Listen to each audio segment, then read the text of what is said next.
안녕하세요. 오늘도 사연살롱을 찾아주셔서 감사합니다. 참 비참했어요. 1998년 제가 초등학생일 때였어요. 학교에 갔다가 돌아온 저는 집안 곳곳에 붙은 빨간 딱지를 보게 되었어요. 구두공장을 하던 아버지의 사업이 IMF 여파로 망하면서 저희 집안의 가난이 시작되었습니다. 구두공장집 딸로 부족함 없이 자랐던 제가 단칸방에서 4명이 살아야 될 정도로 정말 어려운 학창시절을 보내게 되었어요. 그 시절 부도 맞은 회사 사장들이 스스로 목숨을 끊었다는 뉴스가 쏟아지는 가운데 저희 부모님은 그 와중에도 정말 긍정적이셨어요. 그래도 공장 팔아서 빚은 다 갚은 게 어디냐며 엄마 아빠가 일하면 다시 금방 잘 살 수 있다며 저희 자매를 그렇게 긍정적으로 키우셨습니다. 그 덕분일까요? 갑작스런 가난에 힘들었지만 어디 가서도 예쁨 받으며 자랐어요. 엄마 아빠도 사장님 사모님 소리 듣던 분들이었죠. 그래도 청소일과 식당일에도 거리낌 없이 열심히 하셨고 저희 두 자매를 키우기 위해서 항상 노력하셨어요. 하지만 한번 망해버린 집안은 일어나기가 쉽지 않더라고요. 부모님께서 열심히 일하셨지만 작은 집 하나 구하는 것도 쉽지 않았던 터라 저를 대학까지 보내는 건 정말 생각도 못할 일이었어요. 고등학교만 졸업하고 바로 취업전선으로 뛰어들었는데 대졸자들 사이에서 고졸로 살아남는 건 많이 힘들었습니다. 그래도 이를 악물고 부모님이 물려주신 성실함과 긍정적인 마인드 덕분이었는지 대졸자들 사이에서도 능력을 인정받을 정도로 열심히 일했어요. 그때 제가 다니던 회사가 대기업의 하청업체였던 회사다 보니 하청을 주는 대기업 직원들의 갑질은 도를 넘는 수준이었어요. 을도 누군가한테는 갑이라고 했었던가요? 갑질당하는 을 중에도 을이었던 저였어요. 저는 항상 대기업 직원들을 상대하면서 그들의 불만사항들을 체크하고 전달하는 역할을 하고 있었어요. 그 일을 하다 보니 힘이 쭉 빠질 때가 한두 번이 아니었죠.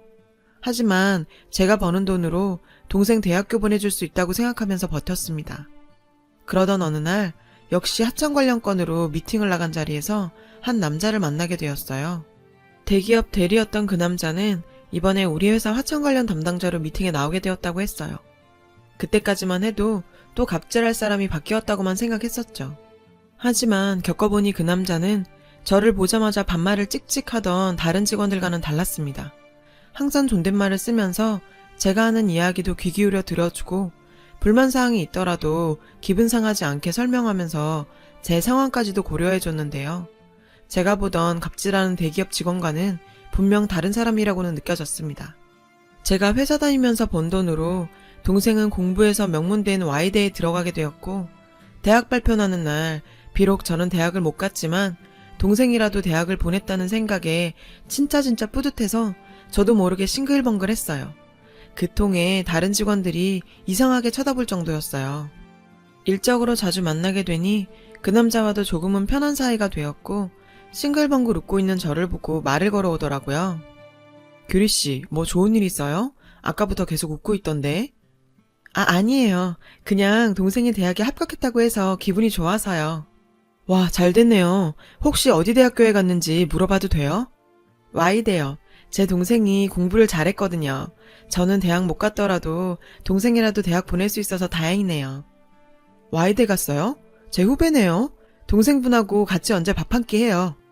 대리님이 저랑 왜요? 그렇죠. 뜬금없는 밥 먹자는 제안에 너무 당황한 나머지 민망할 정도로 거절을 해버렸고 그저 의례적으로 하는 이야기인 줄만 알았습니다. 그렇게 시간이 흘러 저도 담당 부서가 바뀌면서 그 사람을 만날 기회가 없어졌죠. 그렇게 잊혀갈 때쯤 그에게 연락이 왔어요. 규리씨, 저예요. 이재훈 대리. 누구라고요? 이 대리님? 이 대리님이 왜? 갑자기 전화가 온 그는 회사 근처라며 저녁이라도 먹지 않겠느냐고 물었어요. 사실 그의 저런 친절은 기분 좋은 관심이기도 했지만 저에게는 약간 불편한 부분이었어요. 솔직히 Y대 나온 대기업 다니는 그 남자가 나 같은 고졸에 중소기업 다니는 사람한테 자꾸 왜 밥을 먹자고 하는지 이해할 수가 없었거든요. 계속 거절하는 건 예의가 아니다 싶어서 약속 장소에 나갔고 그 남자는 그날따라 수트를 빼입고 저를 기다리고 있었어요. 저는 그에게 솔직한 제 마음을 얘기했어요. 이 대리님, 사실 이렇게 나오긴 했지만 왜 저한테 밥을 먹자고 하는지 이해가 잘 안 가서요. 규리씨, 눈치 빠르다더니 완전 눈치 꽝이신데요? 왜 제가 밥을 먹자고 했겠어요? 제가 규리씨한테 관심이 있으니 이렇게 연락한 거 아니겠어요? 생각지도 못한 그의 말에 저는 어리둥절할 수밖에 없었는데, 네, 맞습니다. 항상 살기 바쁘다 보니 연애할 시간 한 번 없었고 이런 썸조차 타본 적 없었어요. 그 남자가 보내는 신호를 전혀 받지 못했던 건데요. 그 사람은 제가 일하면서 참 힘든 상황에서도 항상 웃으면서 일하는 모습이 마음에 들었다네요. 몇 번이나 저에게 신호를 보냈지만 그때마다 저의 매몰찬 모습에 참다 이렇게 말하는 거라더군요. 그런데 정말 이렇게까지 모르고 있을 거라고는 생각도 못했다며 웃었어요. 그렇게 몇 번을 더 만난 후 저의 첫 연애는 시작되었어요. 그는 제 동생도 후배라며 불러내서 밥 사주고 용돈도 지어주며 제 가족들도 잘 챙겼습니다. 만나면 만날수록 진국이라고 느껴질 만큼 강자에게 강하고 약자에게 약한 멋진 남자였고, 연애하면서 한 번도 서운함 느끼지 않게 저를 배려해주는 남자였어요. 그렇게 1년 연애하고 결혼 약속을 했는데 행복했던 연애와 달리 결혼 승낙부터 현실의 벽에 막혔어요. 아무것도 해줄 수 없는 가난한 집안에 고졸, 중소기업에 다니는 제가 그 남자의 집에 눈에 찰 리가 없었죠. 특히 시어머니께서는 어떻게 공부시켜서 대기업까지 보냈는데 고졸을 만날 수 있냐며 격렬하게 반대하셨어요. 저도 물론 이해합니다. 제 처지에 이런 남자를 만난다는 거 자체가 말도 안 된다는 걸요. 아무리 긍정적인 저지만 이 상황에서 시부모님들의 승낙을 바란다는 건 어렵다고 생각했어요. 하지만 시아버지께서는 사람이 중요하지 학벌이 뭐가 중요하냐며 남편 의견에 힘을 실어주셨고 6개월간 설득한 끝에 결혼 승낙을 받아낼 수 있었어요. 사랑하는 사람과 결혼을 하게 되었지만 시부모님 모시고 함께 사는 인연은 정말 생지옥이었어요. 시어머니는 남편과 시아버지 앞에서는 상냥한 시어머니였지만 저와 따로 있을 때는 그야말로 악마 같은 모습을 보이셨죠. 얘야, 너 이리 와봐. 이거 언제 빨았니? 넌 도대체 생각이 있니 없니? 결혼할 때 아무것도 못 해왔으면 집안일이라도 잘해야지. 너 꼴랑 얼마 번다고 그걸로 네 가족 생활비 주고 네 동생 학비 대고 있니? 그럴 거면 결혼은 왜 했어?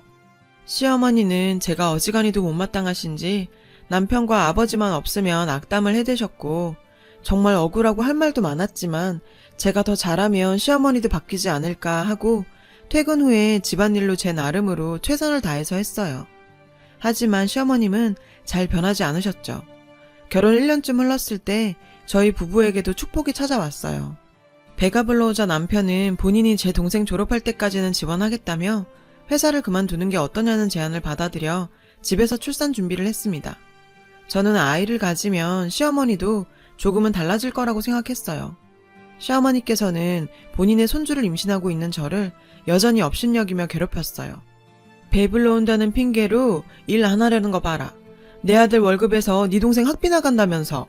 넌 내 아들한테 들러붙어서 기생하려고 결혼했니? 배가 불러오면서 예민해진 탓일까요? 평소 같으면 한 귀로 흘려버릴 이야기에 순간 울컥해서 어머님께 대들었는데요. 어머님, 제가 그만둔 게 아니라 재훈 씨가 그러길 원해서 그만둔 거잖아요. 아무리 그래도 제가 기생충도 아니고 기생한다니요. 말이 너무 심하신 거 아니에요? 어머님은 황당해하시며 제 머리를 쿡쿡 찌르면서 말씀하시더라고요. 뭐? 지금 너 나한테 말 대꾸하는 거니? 참 못 배워먹어도 한참 못 배워먹었구나. 역시 이래서 고졸은 안 돼. 재훈이 이놈은 어디서 이런 애를 데리고 와서? 정말 하고 싶은 말은 100마디 1000마디 있었지만 속으로 꾹 참고 방으로 들어가서 펑펑 울었어요. 어머님이 바뀔 거라는 희망은 점점 절망으로 바뀌었고 하루빨리 분가해서 이 집을 떠나고 싶었죠. 남편이 퇴근하기만을 기다렸다 분가 이야기를 꺼냈는데 재훈씨, 우리 언제 분가할 수 있을까? 분가? 왜? 나가서 살고 싶어? 벌써 1년이 훌쩍 넘었네. 자기 아이만 낳고 나갈 집 알아보자. 미안해. 내가 먼저 준비했었어야 했는데 요즘 회사 일이 너무 바빠서 신경을 못 썼네. 회사에서 승진의 중요한 시기라 밤늦게 퇴근하는 남편에게 더는 스트레스 줄 수가 없었어요. 아이만 낳고 분가하자는 남편의 말에 이 지옥 같은 생활도 몇 개월 남지 않았구나 생각하고 참아보기로 했어요. 하지만 결정적인 사건은 그리 오랜 시간이 지나지 않아 터졌습니다. 여느 날처럼 집안일을 하고 있는데 흥분하신 시어머니께서는 다짜고짜 소리를 치셨어요. 야, 네가 우리 재훈이 꼬드겨서 분가한다고 했니? 참 염치도 없구나. 결혼할 때 맨몸으로 털털 와놓고 시부모도 모시기 싫다 이거냐? 아니 그게 아니라 원래 2년만 모시고 분가하기로 처음부터. 개뿔도 없는 게 너희 집에서 집 살 때 돈 보태줄 수는 있고 또 우리 아들한테 빌붙어서 기생충처럼 살려고 하니? 아니 어머님, 저도 애 낳고 나면 다시 일 시작할 거고 같이 갚아갈 건데 왜 매번 저를 기생충 취급하세요? 왜 자꾸 그러시는 건데요? 어머님은 또 제 머리를 쿡쿡 치시면서 이게 또 말대꾸하네. 고등학교밖에 못 나온 티네? 너희 부모는 너한테 뭘 가르쳤길래 애가 이렇게 되바라졌니? 그러니까 사업이나 말아먹고 길바닥에 나앉지. 시어머니는 갑자기 휴대폰을 들더니 저희 엄마한테 전화를 하더라고요. 사돈, 아이 교육을 어떻게 시켰길래 시어미한테 대들기나 해요? 시집 올 때 빈몸으로 보냈으면 아이 교육이라도 잘 시켜야지. 시어머니는 저 들으라고 하는 듯 스피커폰으로 저희 친정엄마가 사과하는 소리까지 들려줬어요. 정말 해도 너무한 거 아닌가요? 가만히 있는 저희 부모님까지 모욕하는 시어머니의 모습에 더 이상 참을 수가 없었어요. 어머님, 정말 이런 말까지는 안 하고 싶었는데요. 매번 저 고졸이라고 그렇게 욕하시면서 정작 어머님은 중학교밖에 못 나오셨다면서요. 시어머니도 가난한 형편에 중학교까지밖에 졸업 못해서 학벌의 컴플렉스가 어마어마하신 분이었고 제가 치부를 드러내자 임산부인 제 뺨을 때렸어요. 너, 이 버러지 같은 년이 어디서? 쌍욕을 퍼부으면서 다시 저를 때리려는 손을 누군가 잡았는데요. 당신 지금 뭐 하는 거야? 시아버지께서는 소리 지르며 손을 뿌리쳤고 옆에는 남편도 어처구니 없는 표정으로 서 있었습니다. 여보, 이거 봤어? 인연이 나한테 중졸이라고 조롱하고 막말하면서 퍼럭퍼럭 대드는 거. 당장 이 집에서 쫓아버려요. 아버님께서는 한숨을 크게 푹 쉬시면서 그래, 처음부터 잘 봤다. 네가 그런 사람인 줄 이제 알게 됐네. 차돈 모욕이나 하고 임신한 며느리 때리는 인간이라는 거. 이 집에서 나가야 하는 건 며느라기가 아니라 당신이야. 시아버지께서는 그 모습을 본 이상 시어머니와는 못 살겠다며 당장 집에서 나가라고 하셨어요. 그제서야 상황 파악이 되는 모습이었죠. 재훈아, 네 아버지 왜 이러시니? 네가 뭔 말 좀 해봐라. 너도 네 처가 나한테 대드는 거 다 봤잖아. 남편 역시 가면이 벗겨진 시어머니의 모습을 보고는 절레절레하며 저를 방으로 데리고 들어왔고 본인이 너무 무심했다며 제가 이렇게 힘들 줄 알았으면 빨리 분가를 알아봤어야 했었다며 자책했습니다. 시아버지께서는 진짜 시어머니를 집 밖으로 내쫓으셨고 저와 남편에게도 절대 문 열어주지 말라고 당부하셨어요.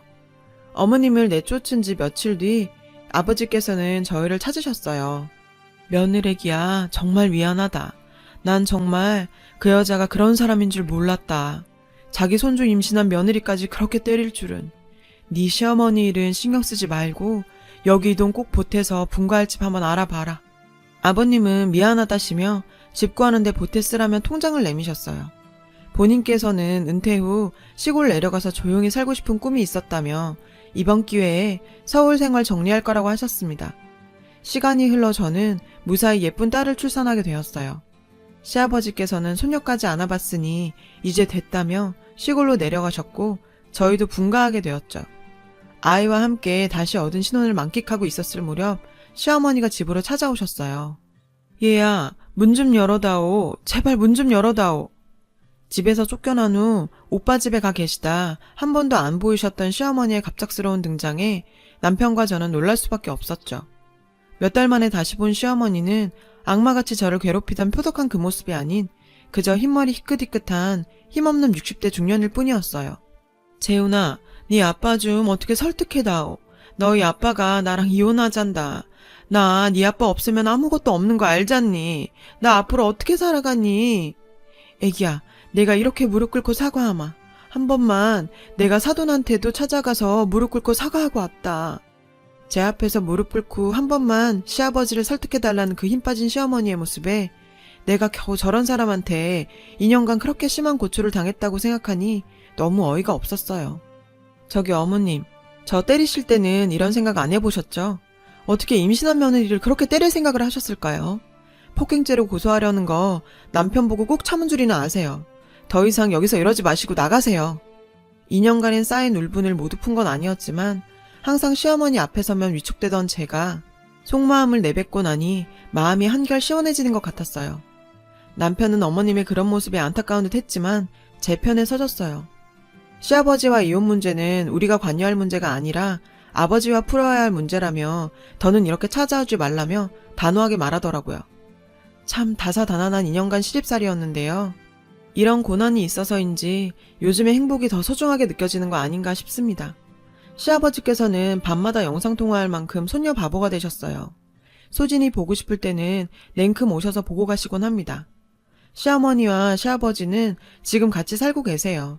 어머님과 말씀 많이 나누시고 다시는 안 그러겠다고 하셨나 봐요. 오랜 부부의 연을 제가 끊을 수는 없죠. 그리고 시아버지 현명하신 분이니까 잘 결정하셨을 거라 생각합니다. 저희 세 식구와 시어머니는 아직 만나고 있진 않아요. 남편과 저도 언젠가는 자연스럽게 뵙게 되겠죠. 시간이 약인 그것까지는 맞고 싶지는 않네요. 가난은 죄가 아니에요. 그걸 비난하는 사람 마음이 더 가난한 거죠. 저는 오늘도 누구에게나 똑같이 주어진 하루를 더 열심히 행복하게 살아보려고요. 제 사연 들어주신 모든 분들이 살고 계신 삶도 늘 행복하시고 마음도 풍요롭기를 바랍니다. 여러분, 사연 댓글에 응원과 현명한 조언 부탁드려요. 좋아요와 구독은 저에게 큰 힘이 됩니다. 오늘도 좋은 일 가득하세요.